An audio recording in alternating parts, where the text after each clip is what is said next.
สมณะเลยอนุปวาโทอนุปคาโตการไม่พูดร้ายการไม่ทำร้ายปาติโมกเขจะสังวโรการสำรวมในปาติโมกข์มัตตัญยุตาจะพัตตัสมิงความเป็นผู้รู้ประมาณในการบริโภคปันตัมจะสยนาสนังการนอนการนั่งในที่อันสงัดอาทิจิตเตจะอาโยโคความหมั่นประกอบในการทำจิตให้ยิ่งเอตังพุทธานาสาสนังทำ6อย่างนี้เป็นคำสั่งสอนของพระพุทธเจ้าทั้งหลายเปิดมาหน้า27 27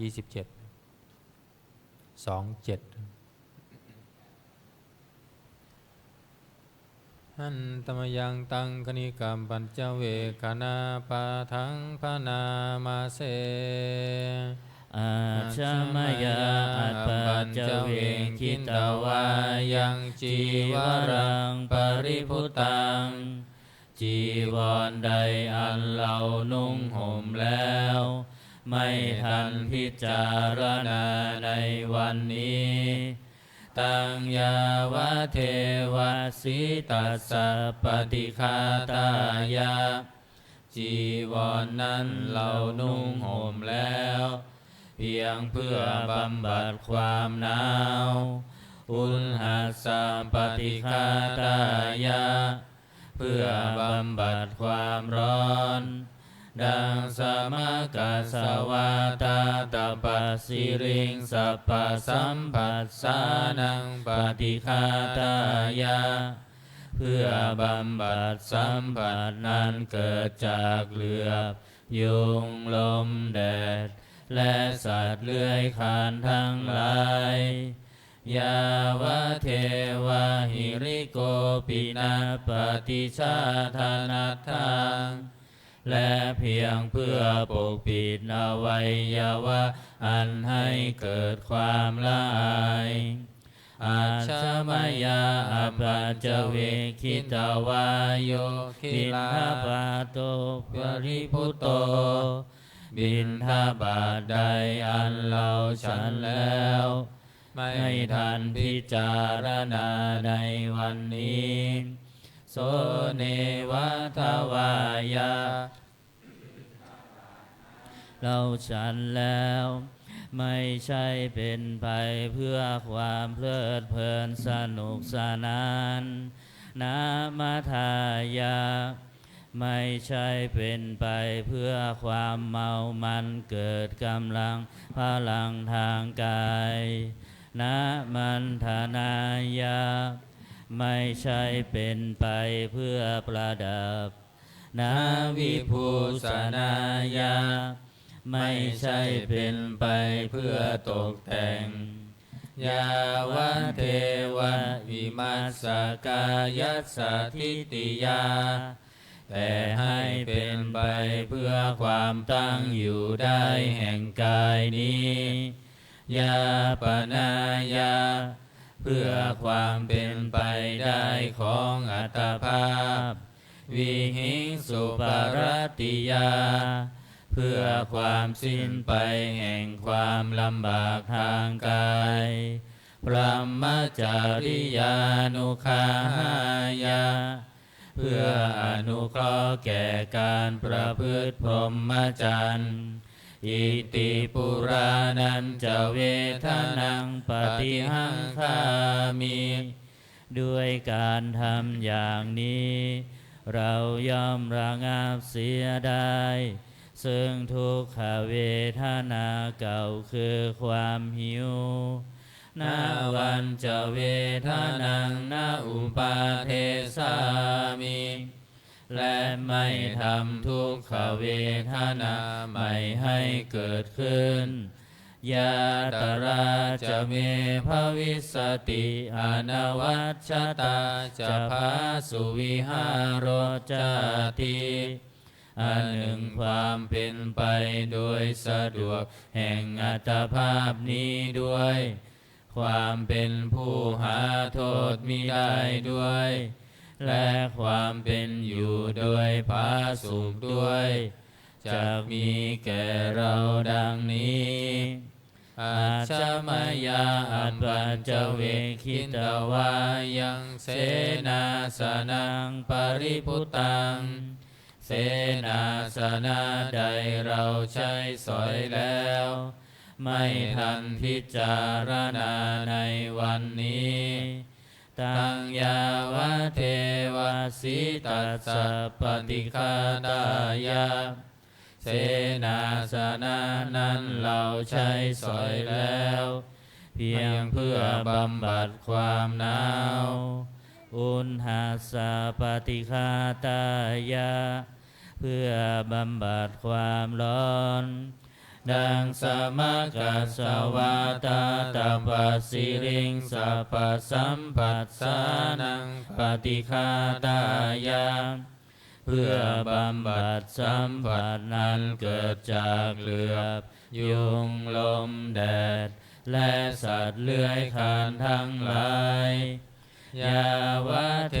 วะอุตุปาริสยวิโนทานังปฏิสัลลานารามัทธังเพียงเพื่อบรรเทาอันตรายอันพึงมีจากดินฟ้าอากาศและเพื่อความเป็นผู้ยินดีอยู่ได้ในที่หลีกเล่นสำหรับภาวนาอัจฉมยาอัปปัญจเวคิตวายโยกิลานะปัจจยเพสัชชะปริคาโรปริพุตโตกิลานะเพสัชบริขารใดอันเราบริโภคแล้วไม่ทันพิจารณาในวันนี้โสยาวะเทวะอุปันนานังวยยาภาธิกานังเวทนานังปฏิฆาตายะกิลานะเพสัชบริขารนั้นเราบริโภคแล้วเพียงเพื่อบำบัดทุกขเวทนาอันบังเกิดขึ้นแล้วมีอาพาธต่างๆเป็นมูลอาพยาปัจจปรมตายาติเพื่อความเป็นผู้ไม่มีโรคเบียดเบียนเป็นอย่างยิ่งดังนี้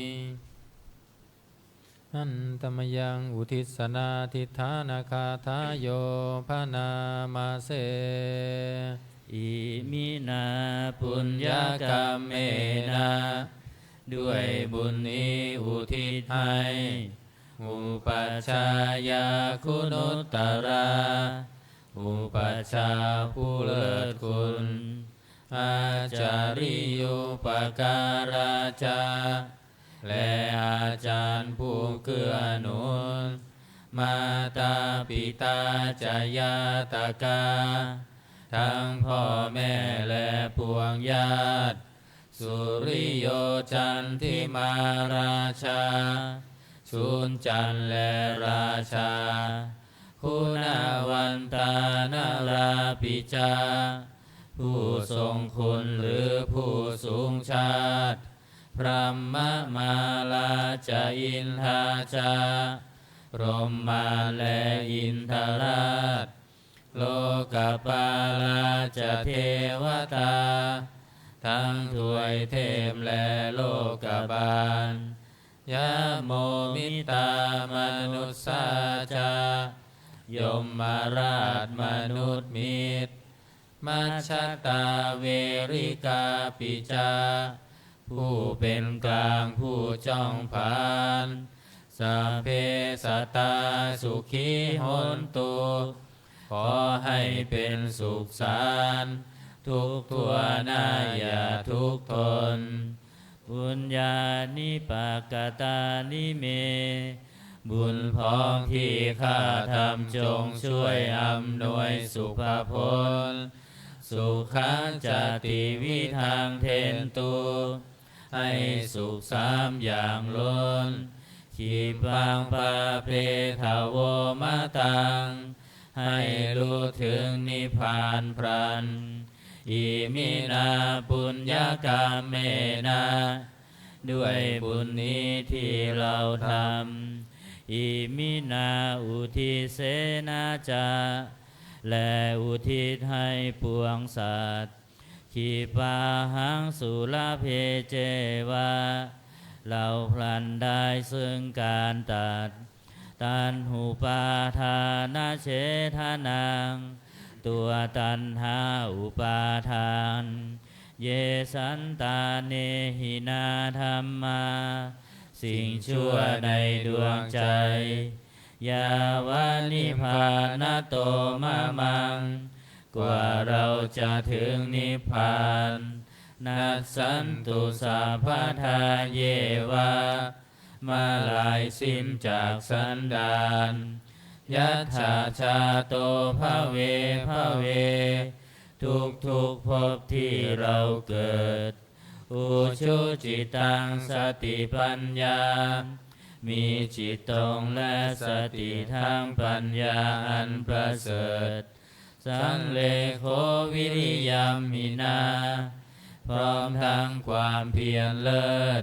เป็นเครื่องขูดกิเลสหายมาราระพันตุโนกาสังโอกาสอย่าพึงมีแก่หมู่มารสิ้นทั้งหลายกาตุนจาวิริเยสุเมเป็นช่องประทุษร้ายทำลายล้างความเพียรจมพุทธาธิปาวโรนาโทพระพุทธผู้บวรนาถธัมโมนาโทวรุตตโมพระธรรมที่พึงอุดมนาโทปัจเจกพุทโธจาพระปัจเจกพุทธสมสังโฆนาโทตาโลมะมังทบพระสงฆ์ที่พึงพยองเตโสตมานุภาเวนะด้วยอานุภาพนั้นมาโลกาสังลพันตุมาขอหมู่มารอย่าได้ช่องทัสสะปุญญานุภาเวนะด้วยเดชบุญทั้ง10ป้องมาโลกาสังลพันตุมาอย่าเปิดโอกาสแก่มารเถิดวันนี้วันเสาร์ถวายพรพระเปิดหนังสือมนต์พิธีเล่มเหลืองหน้า51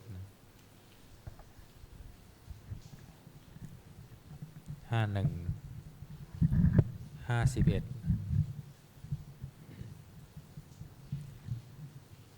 วรรคสุดท้ายนะนะโม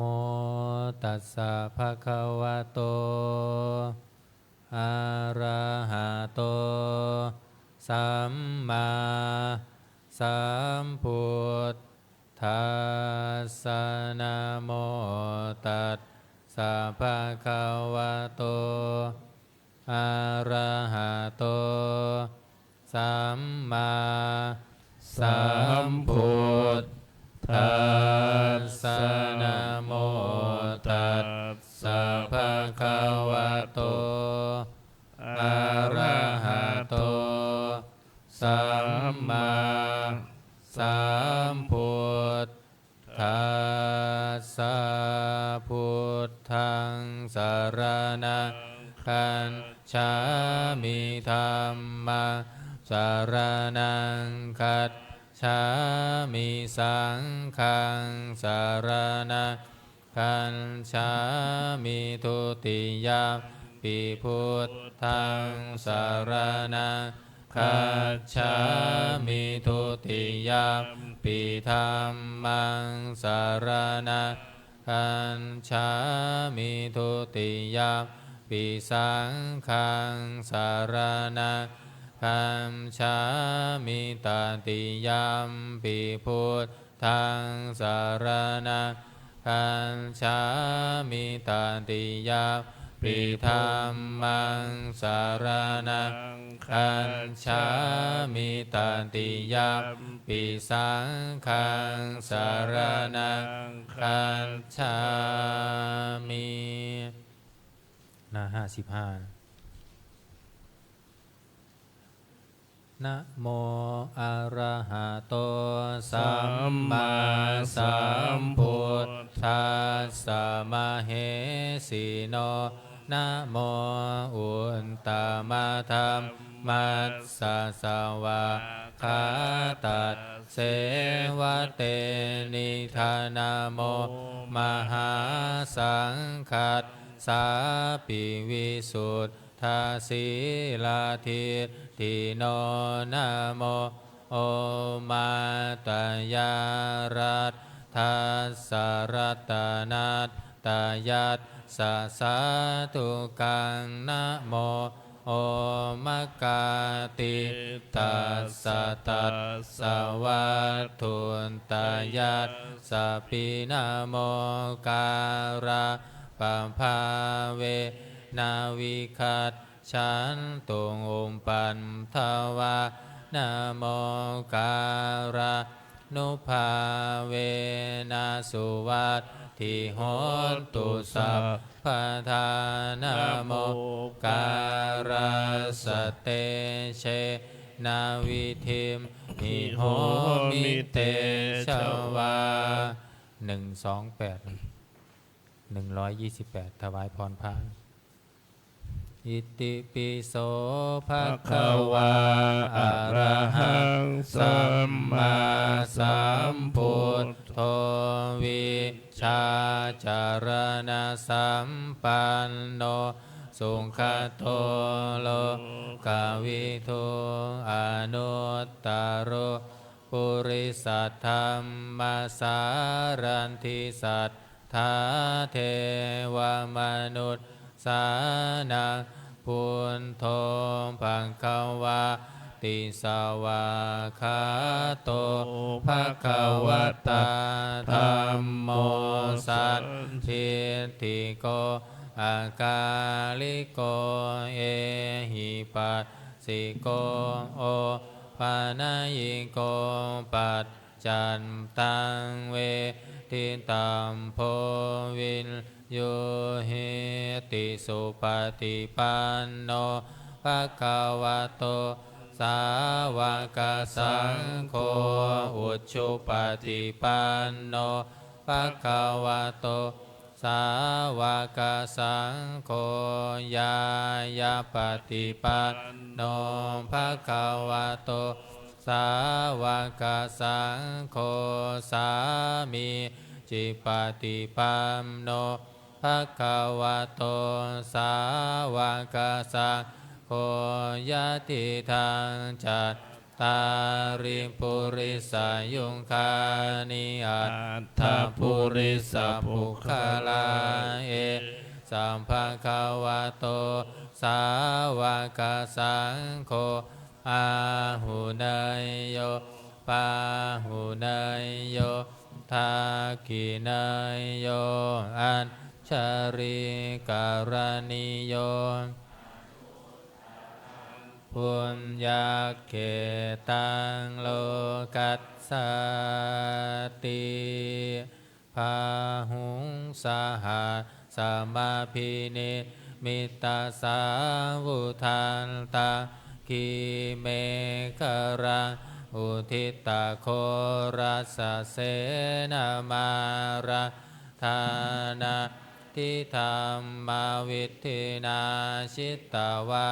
มุนินโทตัมเตชัสสาภาวันตุเตชัยยามะคารานิมาราติเรกามาพิโยชิตาสัมภารันติงโคลัมปนาลาวะกามากามาทัตทายัก ขังขันติสุทันตวิธินาชิตวะมุนินโทตันเตชะสาภวันตุเตชัยยามังครานินารากิริงคัจฉาวาระอติมาตตาพุตังทาวะชิจังกามาสานิวาสุธารุนันตังเมตตาภูเสกวิธินาชินตาวาตันเตชะสาภวันตุเตชัยยามังครา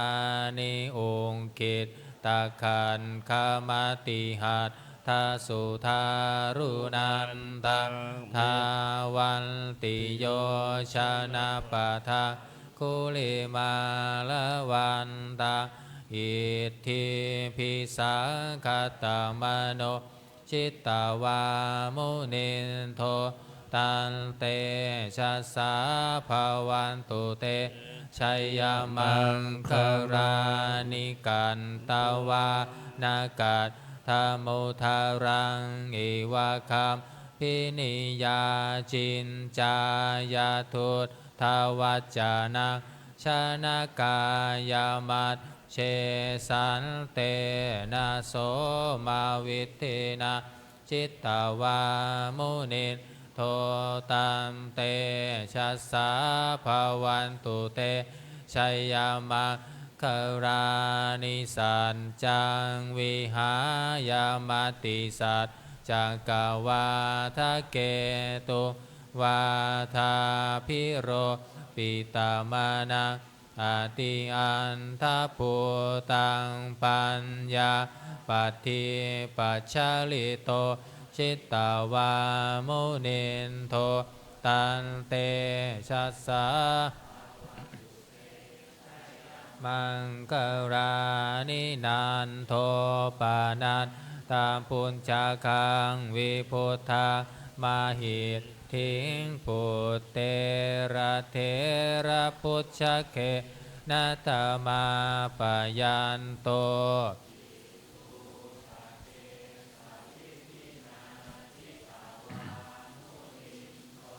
ตัมเตชะสาภวันตุเตชัยยามังครานิทุกขา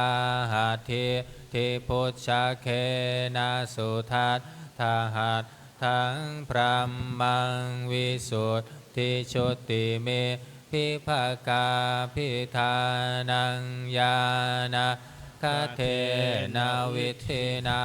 ชิตตาวามุนิมโทตัมเตชะสาภวันตุเตชัยยามังครานิเอ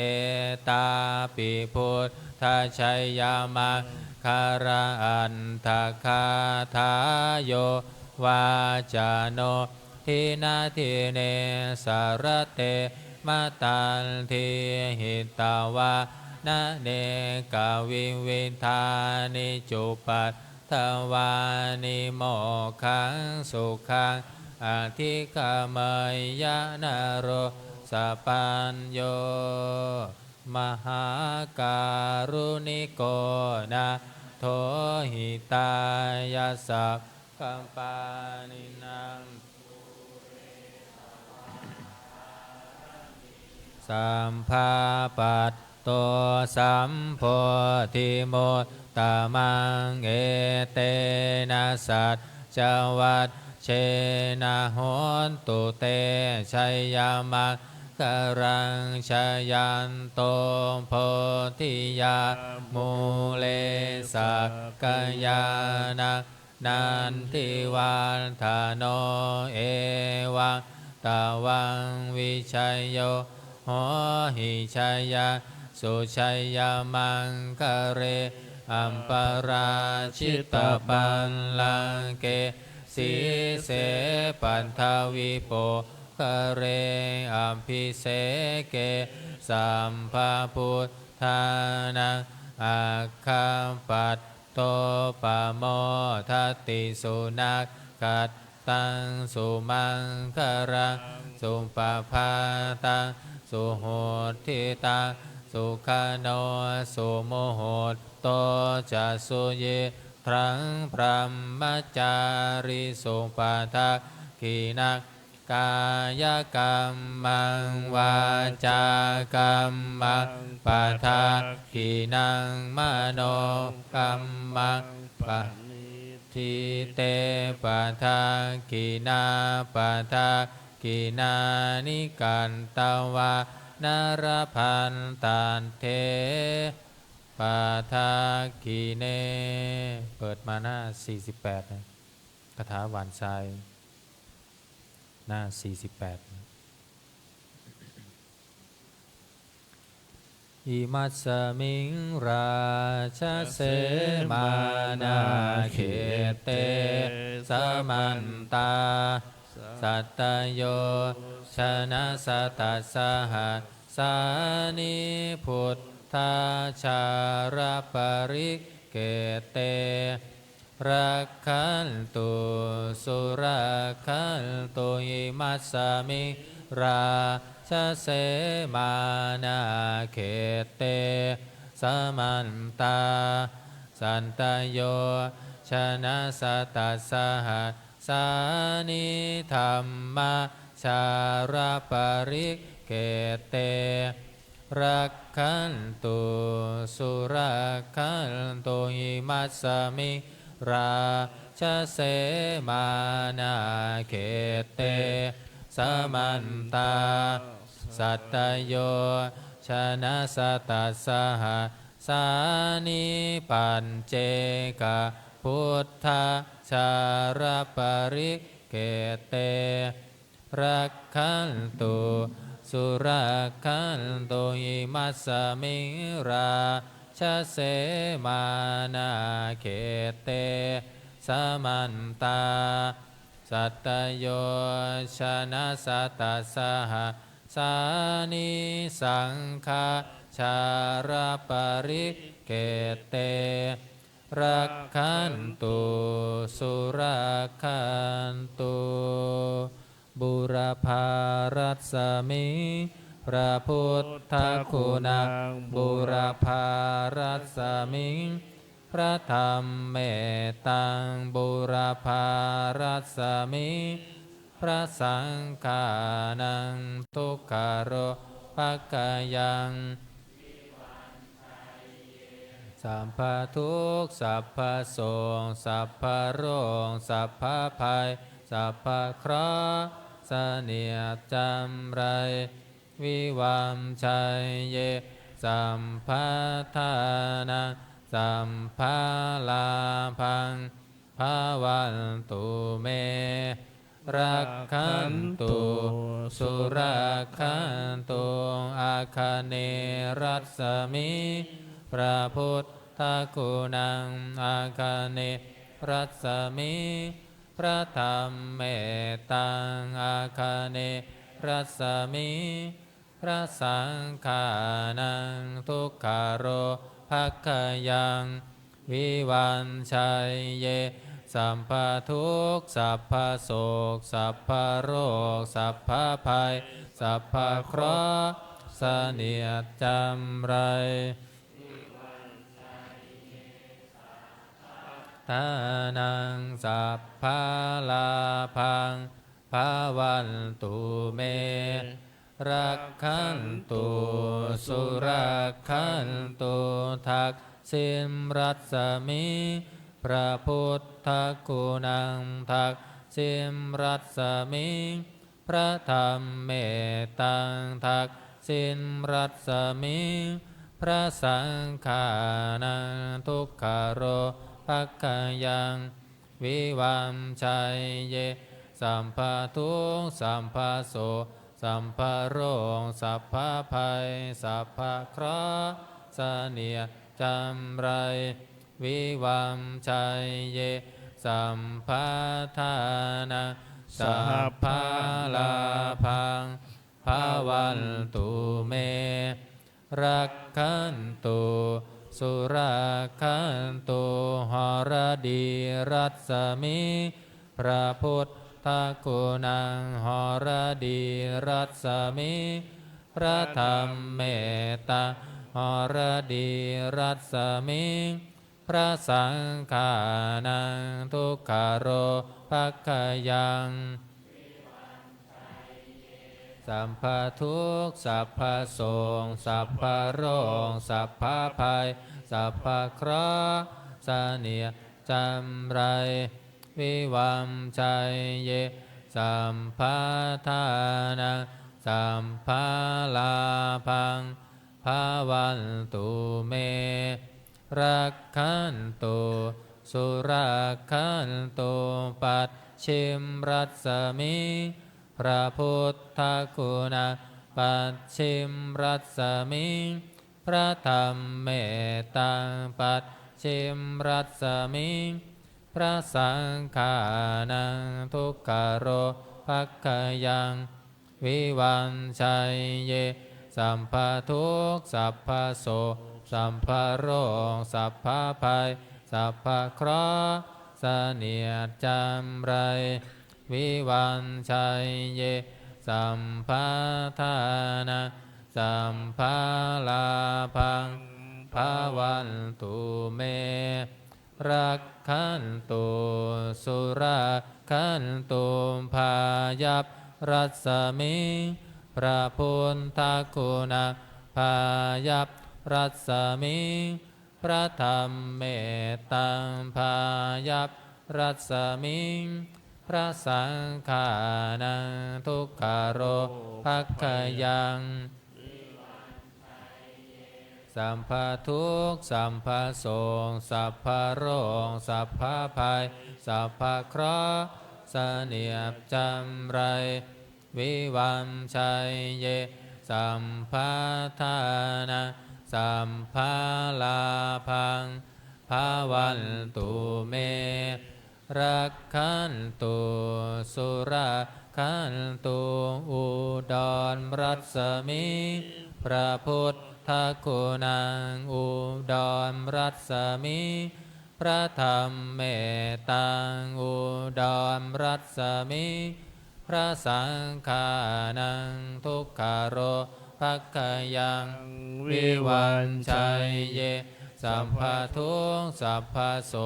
สัมภโรคสัพพภัยสัพพเคราะห์เสนียดจำไรวิวัมชัยเยสัมภาทานาสัมภาลาภังภาวันตุเมรักขันตุสุรักขันตุอิสามรัสมิพระพุทธคุณังอิสามรัสมิพระธรรมเมตตาอิสามรัสมิพระสังฆานังทุกขโรภัคคยังวิวันชัยเยสัมภทุกข์สัมภโสสัมภโรคสัพพภัยสัพพเคราะห์เสนียดจำไรวิวันชัยเยสัมภาทานาสัมภาลาภังรักขันตุสุรักขันตุอากาศรัสมิพระพุทธคุณังอากาศรัสมิพระธรรมเมตตาอากาศรัสมิพระสังฆานังทุกขโรภัคคยังวิวันชัยเยสัพพทุกข์สัพพโสสัพพโรคสัพพภัยสัพพเคราะห์เสนียดจำไรวิวันชัยเยสัมภาทานาสัมภาลาภังภาวันตุเมรักขันตุสุรักขันตุปัทถวีรัสมิพระพุทธคุณังปัทถวีรัสมิพระธรรมเมตตาปัทถวีรัสมิพระสังฆานังทุกขโรภัคคยัง สัพพทุกข์สัพพโศกสัพพโรคสัพพภัยสัพพเคราะห์เสนียดจำไรวิวันชัยเยสัมภาทานาสัพพะละ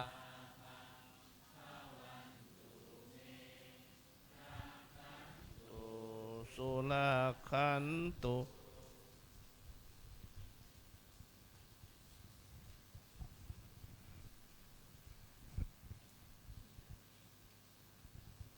อิมัสสมิงราอิมัสสมิงมงคลจักรวาลทั้ง8ทิศประสิทธิจงมาเป็นกำแพงแก้วทั้ง7ชั้นมาป้องกันห้อมล้อมรอบขอบทั่วอนัตตาราชเสมานาเขตเตสมันตาสัตโยชนะสัตตสหสานิพุทธชารปริกเขตเตรักขันตุสุรักขันตุอิมัสสมิมงคลจักรวาลทั้ง8ทิศประสิทธิจงมาเป็นกำแพงแก้วทั้ง7ชั้นมาป้องกันห้อมล้อมรอบขอบทั่วอนัตตาราชเสมานาเขตเตสมันตาสัตตโยชนะสัตตสหัสสานิธรรมชารปริกเกตเตรักขันตุสุรักขันตุอิมัสสมิงมงคลจักรวาลทั้ง8ทิศประสิทธิจงมาเป็นกำแพงแก้วทั้ง7ชั้นมาป้องกันห้อมล้อมรอบขอบทั่วอนัตตาราชเส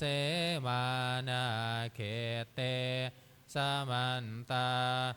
สัตตโยชนะสัตตสหสานิปัจเจกพุทธชารปริเกเตรักขันตุสุรักขันตุอิมัสสมิมงคลจักรวาลทั้ง8ทิศประสิทธิจงมาเป็นกำแพงแก้วทั้ง7ชั้นมาป้องกันห้อมล้อมรอบขอบทั่วอนัตตาราชเสมานาเขตเตสมันตาชนะสัตตสหสานิสังฆชารปริกเกเตรักขันตุสุรักขันตุเปิดไป133มงคลจักรวาลน้อย133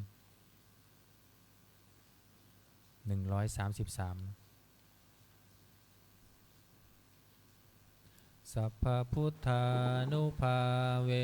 นะสัพพธรรมานุภาเวนะสัพพสังฆานุภาเวนะพุทธรัตนังธัมมรัตนะสังฆรัตนะติมนังรัตนานังอนุภาเวนะจตุราสิติสหสัทธัมมัคขันธานุภาเวนะปิตกัตตยานุภาเวนะชินนาสาวกานุภาเวนะสะเพเตโรคาสะเพเตพยาสัมเพเตอันตรายาสัมเพเตอุปปันทวาสะเพเตทุนนิมิตตาสะเพเตอวมัคกราวินัสสันตุอายุวัฏฐโกธนวัฏฐโกสิริวัฏฐโกยัสสวัฏฐโกภาลวัฏฐ าโกวันนาวัฏทาโกสุขวัฏทาโกโหตุสัพพทาทุกขโรภคยาเวลาโสกาสัตตุจุปันทวาอเนกาอัมตารา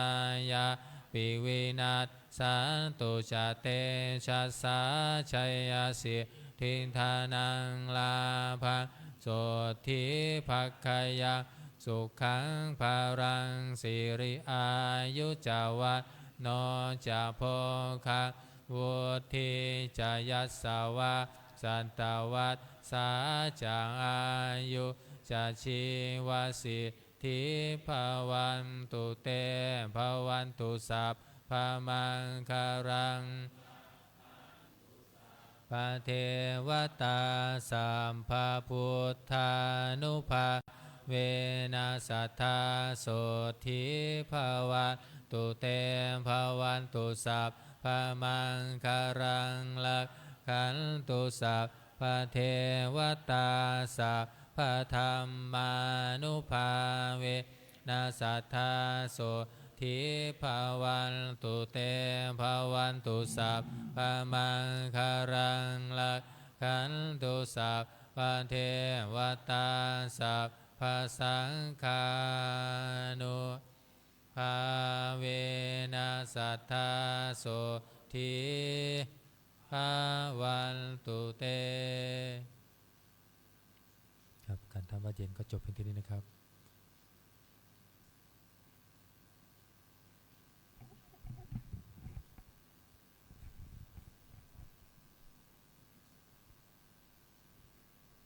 นิมนต์พระภิกษุสงฆ์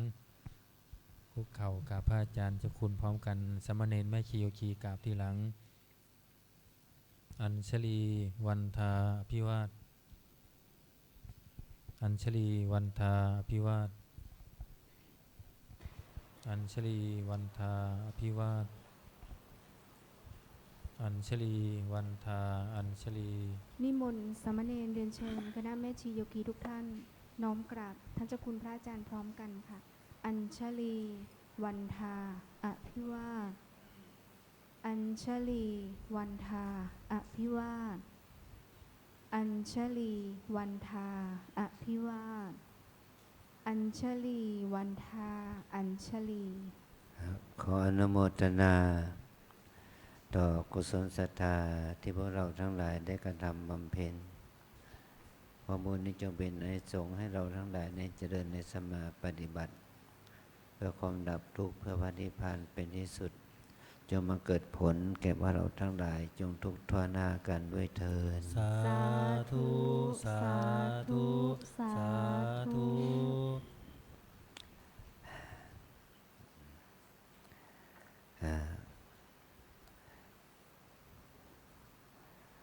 พวกเราได้มาทำวัดเย็นเป็นพระเถระพระครูบาอาจารย์และก็พระนวกะและสามเณรได้มาเท่านี้ก็ดีมากแล้วเราเป็นการมาทำวัดที่ครูบาอาจารย์ท่านได้อธิบายว่ามาวัดมาทำมีวัดมันมีสามเป็นสามคำที่มีพ้องเสียงแต่ไม่พ้องรูปวัดก็ดอเด็กที่เรารู้กันว่าวัดกอวัดขอวัดลำเปิงวัดวอแหวนแม่อากาศดอเด็กวัดตัวนี้มุ่งหมายถึงวัดคืออารามสถานที่เป็นที่อยู่อาศัยของผู้มีข้อวัดเป็นของผู้มีศีลมีธรรมวัดตัวนี้หมายว่าวัดจิตวัดใจวัดศีลวัดธรรมของเราใช้คำว่าวัดหมายความว่าวัดส่วนสูงวัดน้ำหนักมันใช้คำเดียวกันบอแหวนแม่หันอากาศดอเด็กอันที่สองนี่ที่เรามาทำกิจกรรมเนี่ย เรามาเป็นบวชเป็นพระมาบวชเป็นสามเณรมาบวชเป็นชีโยคีเราใช้ข้อวัดอันที่สองคือมีข้อวัดปฏิบัติ มีข้อศีลข้อธรรมมีระเบียบปฏิบัติเราเรียกว่าวัดเหมือนกันเป็นวัดอันที่สองคือทำวัดเนี่ยวอแหวนแม่หันอากาศต่อเต่ารอเรือทำวัดเป็นสิ่งที่เราทำนั้นเป็นข้อวัดเป็นกิริยาแห่งการกระทำเป็นข้อวัดที่คนทั้งหลายยอมรับนับถือยกย่องสรรเสริญในข้อวัดในข้อวัดปฏิบัตินี่แหละเป็นวัดข้อที่สองเป็นข้อวัดถ้าเราถ้าโยคีมาอยู่วัดลำเปิงมาเฉยๆไม่ทำอะไรไม่ถือศีลไม่ประพฤติปฏิบัติอันใดแล้วเขาจะให้คำรับรองเคารพนับถือเราได้ยังไงนี่เราต้องมีข้อวัดของเรานะมีข้อวัดปฏิบัติเนี่ยมันมีข้อวัดแม้นพระภิกษุสามเณรก็ต้องมีข้อวัดของภิกษุสามเณรข้อวัดของพุทธบริษัทเป็นผู้ก็มีข้อวัดของพุทธบริษัทบำเพ็ญทานรักษาศีลภาวนาทำกิจกรรมน้อยใหญ่มันเป็นข้อวัดตระแล้วก็ผลของวัดดีวัดชั่ววัดบุญวัดบาปวัดข้อวัดเนี่ยผลของวัดก็คือวัดตะต่อเต่าวอแหวนแม่หันดอตปัตตักวัดต่อเต่าวอแหวนแม่หันอากาศตปัตตักวัดตะวัดวัดตะวัดตะอันนี้เป็นว่าสิ่งที่หมุนวนอยู่ในสังสาระอันนี้ถ้าเราอยู่ในหมุนวนอยู่ในสังสาระมันก็เป็นวัฏทุกข์ถ้าเราทำความดีทานศีลภาวนามันก็ทำให้เราหมุนออกจากวัฏออกจากวัฏทุกข์นะ ถือว่าเป็นกิจกรรมที่เราทำได้ดีแล้วจึงสามารถทำให้เรานั้นได้คติที่ดีงามมันก็ว่าเป็นข้อวัดแล้วก็มีวัดออกจากวัดได้ออกจากวัฏทุกข์ได้ ถ้าเราไม่มีข้อวัดแล้วก็มันก็ออกจากวัฏทุกข์ไม่ได้นะนี่เปรียบเทียบนะ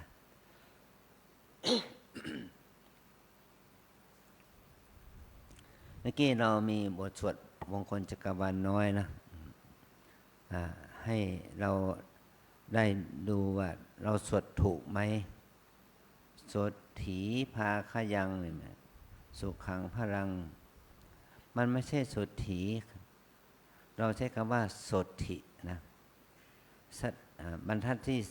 3จากข้างล่างขึ้นไปมงคลจักรวาลน้อยหน้า133นะชยสิทธิ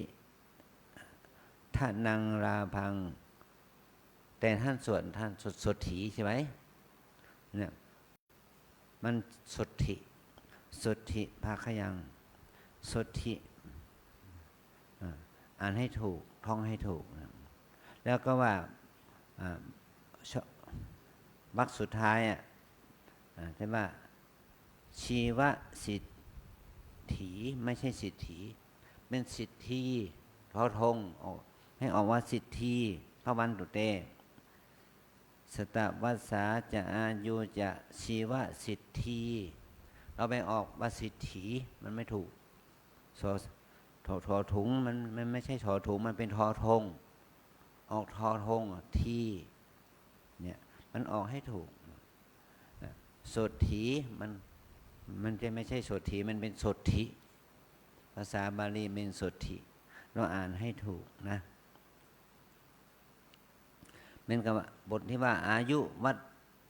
ฐโกมันไม่ใช่ทะทอผู้เท่ามันอ่านทะอายุวัฏฐโกธนะวัฏฐโกมันไม่ใช่อย่างนั้นต้องอ่านว่าอายุวัฏฐโกทอผู้เท่าทอผู้เท่าทอออกทอเป็นทอผู้เท่าทะ อายุวัฏโกธนวัฏโกสิริวัฏโกเมื่อเราไปอ่านออกทะมันก็ผิดอ่ะมันไม่ใช่ถอฐานมันเป็นทอผู้เท่าเราอ่านภาษาบาลีให้ถูกด้วยนะอ่านอายุวัฏโกสิริวัฏโกยะสะวัฏโกไม่ใช่ถะเพราะว่าภาษาบาลีมันมีคำอ่านเฉพาะของมันมันเหมือนกับคำว่าบัณฑิตบัณฑิตเนี่ยที่ว่าอาเสวนาจะพาลังบัณฑิตบัณฑิบัณฑิตานันจะเสวนาบัณฑิตบัณฑิตแปลว่าไม่ใช่บัณฑิตทิศบัณฑิตทิศอ่านเป็นภาษาไทยบัณฑิตเนี่ยอ่านเป็นภาษาไทยภาษาบาลีเขาอ่านบัณฑิตนะบัณฑิตจบปริญญาตรีบัณฑิตจบปริญญาโทบัณฑิตจบปริญญาเอกอ่านบัณฑิตนะมันเป็นตัวทอนางมณโทอ่านทอเหมือนกันทอนางมณโทหมายว่าทอหมายความว่าตัวนี้เหมือนกับว่านางมณโทเนี่ยทออ่านทอแต่มันก็อ่านทอเป็นอ่านเป็นทอมันแต่ภาษาบาลีมันบัณฑิตดิดะเนี่ยดะนี่ก็นี่ศีลข้อที่7นะมาละนัจจะคีตะนัจจะคีตะวาทิตะวิสุกะทัศนะมาราคันทะเวเรปนัทธารณะมันดะนะไม่ใช่มันดินะนะบันดะนะเนี่ยบันดะนะอันดะอันออกเสียงภาษาบาลีมันเป็นดะบัณฑิตนี่มันเป็นภาษาเป็นคำเนี่ยให้ถูกต้องเพราะเราเคยชินกับการสวดแบบว่าให้มันสนุกมันไม่แต่มันไม่ถูกมันชินกับคำว่าสนุกแต่มันไม่ถูกมันว่ายังเกณจิรัตนังโลเกวิสติวิเวทังปุถุรัตนังพุทธสมังไปไม่อ่านพุทธสมังมันไม่ถูกพุทธสมังนัตติตสมาสุสีวันเตนะยังเกณจิรัตนังมันพุทธสมังไม่จะไปอ่านสมังไม่ถูกนะพุทธสมังนะแต่ว่าตัสมาสดถีตัสมาอ่านว่าตัสมามันอ่านว่าตัสมาไม่ใช่ตัสมาแต่ออกเสียงเป็นตัสมามันถูกถ้าเราอ่านถูกต้องมันก็สำเนียงเสียงมันก็คล้องจองกันนะเพราะว่าเราจะต้องท่องให้ญาติโยมได้ฟังด้วยให้ออกเสียงให้ชัดด้วยเนี่ยมันจะทำให้การสวดนั้นมีความหมายนะเพราะว่าเราสวดนี่ก็สวดให้มันรู้ความหมายไม่รู้ความหมายของบทสวดนั้นออกสวดออกเสียงอย่างไรมันก็เราต้องเหมือนกับพระใหม่ที่เราท่องสวดบทเนนน่ะบทเป็นพระเนี่ยว่าเนี่ยมันมีนี่ว่าเอสาหังพันเตสุริจิระปะรินิพุตตัมปิตังภควันตังสารนังคัจฉามิไอ้บทนี้ก็คือว่าอาหังพันเตปปัจฉัญญจามิอิมานิกาสายานิวัฏฐานิขเหตตวาเนี่ยเอาเสียงขเหตตวาไม่ใช่ว่าขเหตวามันเป็นขเหตตวามันเป็นคำพูดที่เราจะต้องพูดให้ถูกพี่เลี้ยงก็ต้องอ่านให้ถูกให้นักฟังให้ถูกต้องแล้วนักก็ต้องเอามาสวดขานนาคก็ต้องมันก็จะทำให้คำพูดที่ขานนาคมันจะถูกต้องอย่างนี้นะมันเป็นเรื่องของภาษาเนาะเรื่องของภาษาแต่ถ้าเราออกแบบสำเนียงภาษาบาลีที่เป็นภาษาสำเนียงมคธแล้วเรายังต้องอ่านออกใหม่ออกเสียงใหม่นะมันมีเสียงสำเนียงภาษาบาลีที่เป็นสำเนียงมคธมัน มันออกเป็นแบบบางคำเนี่ยมันออกเป็นคล้ายๆกับเป็นภาษายุโรปมันก็ว่ามันเป็นคำภาษายุโรปเป็นอินโดยุโรเปียนเป็นคำภาษาที่บาลีนี่เป็นพวกตระกูลอินโดยุโรเปียนมันก็ใกล้ๆกับภาษาฝรั่งทางยุโรปนะเพราะว่ามันเป็นตระกูลภาษาเดียวกันเนี่ยเราแล้วเมื่อเราสวดเราก็ต้องพยายามสวดให้ตรงให้ในความหมายเนี่ยมันจะทำให้เราได้บุญได้กุศลในทางด้านจิตใจเกิดขึ้นนะเหมือนกับเราที่ท่องภาษาอังกฤษเราเรียนภาษาอังกฤษเนาะเราต้องอ่านให้มีเอเซนต์มีนี่ว่าpronunciation มันให้มันชัดเจนมันไม่ใช่ว่า it is a say มันไม่ใช่นะมันต้องออกเสียงให้มันถูกต้องมันแค่คำ it is a say มันไม่ได้เป็นคนฝรั่งมันไม่รู้เรื่องอ่ะแล้วก็เราเนี่ยเป็นภาษาไทยออกไทยเนี่ยมันก็เอาสำเนียงไทยเรานะมันก็ฝรั่งเขาก็ไม่ได้เข้าใจนะเนี่ยถ้าเราอ่านให้มันถูกต้องเขาจะได้เข้าใจนะสำเนียงมันจะได้มันเจ้าของภาษาเขาจะรู้เรื่องแต่เราเนี่ยเป็นคนบ้านนอกเป็นคนบ้านนอกเอาเราพูดมาภาษาก็พูดภาษาแบบชาวบ้านนอกชนบทมันก็ไม่ชัดแต่คนที่เรียนภาษาเนี่ยมันก็ต้องอาศัยการพูดกับคนที่เป็นต้นตำรับเป็นแล้วเราจะได้ท่องพูดได้ถูกต้องนะมันถ้าอย่างนั้นเราจะทำให้การท่องการพูดอะไรก็มันจะได้ชัดเจนนะเอาละวันนี้ก็เราก็จะได้เจริญจิตภาวนานะ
สมควรแก่เวลาอิตังทานากัมมังนิปะปัจจโยโหนตุโนนิจจังอิตังสีลากัมมังนิปะ ปานา ปัจจโยโหนตุโนนิ จัง อิ อิ ตั ทั ง ง ภา ภาว ว นากัมมังนิปานาปั ปั ญ จ จ จโยโหนตุ ตุ โน โน นิ นิจัง ยั ยัง ง กิ กิ น น จิ จิ โก กุ สา สา ลั ล ง กันตัมพังกัมมังสัพเพหิอัมเหหิกาตังปุญญังโนอนุโมทันตุสุนันตุพนโตเยเทวะอัสสมิงทาเนอาติกาตาทิคายุกะสัทธาหุนตุสัมเพสัตตาสุขีอัตตานังปาริอารันตุมาตาปิตาสุขิตาหุนตุทุกขาปามุญจันตุสัมเพยาตากาสุขิตาหุนตุทุกขาปามุญจันตุสัมเพอายาตากาสุขิตาหุนตุทุกขาปามุญจันตุสัพเพปิสาสัพเพยะคาสัพเพเปตาสุขิตาหุนตุทุกขาปามุญจันตุสัมเพนะกัตตาสุขิตาหุนตุทุกขาปามุญจันตุสัมเพเทวาสุขิตาหุนตุทุกขาปามุญจันตุสัมเพอาจาริโยปัจฉายาสุขิตาหุนตุทุกขาปามุญจันตุสัมภะสัมปติโย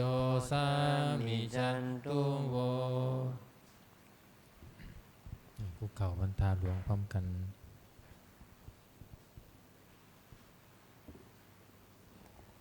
วันดามิพุทธังสัพพะเมวะโตสังฆามัฏฐาเม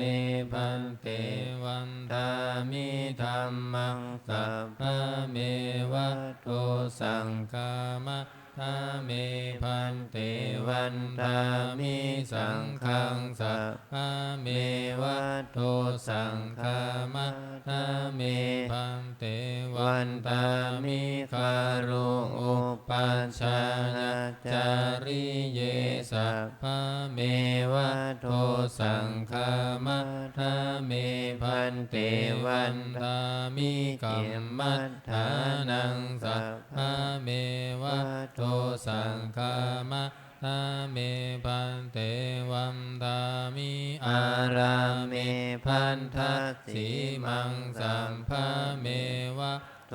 สังฆามัฏฐาเมพันเตวันดามิเจติยังสัมพังสัมพัทธาเนสุปฏิทิตาสาริรัตถาตุมหาโพธิพุทธารูปังสักกาลังสัทธานาคาโลเกเทวะโลเกพรหมโลเกจัมพูทิเป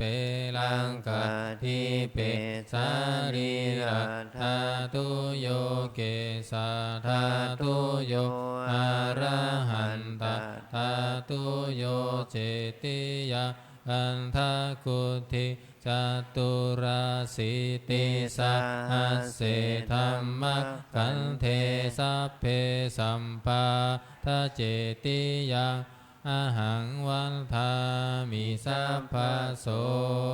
อัญชลีวันทาภิวาทอัญชลีวันทาภิวาทอัญชลีวันทาอภิวาทอัญชลีวันทาอัญชลี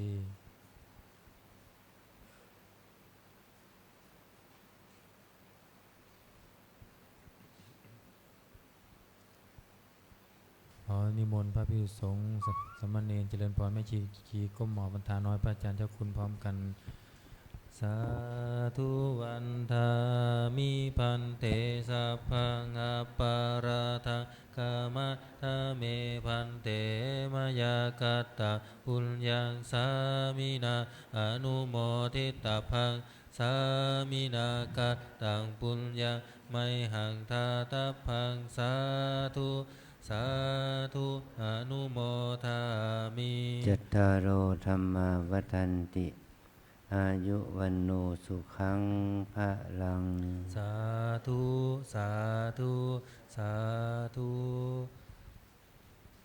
นิมนต์พระภิกษุสงฆ์กราบพระอาจารย์เจ้าคุณพร้อมกันสามเณรแม่ชีโยคีกราบทีหลังอัญชลีวันทาภิวาท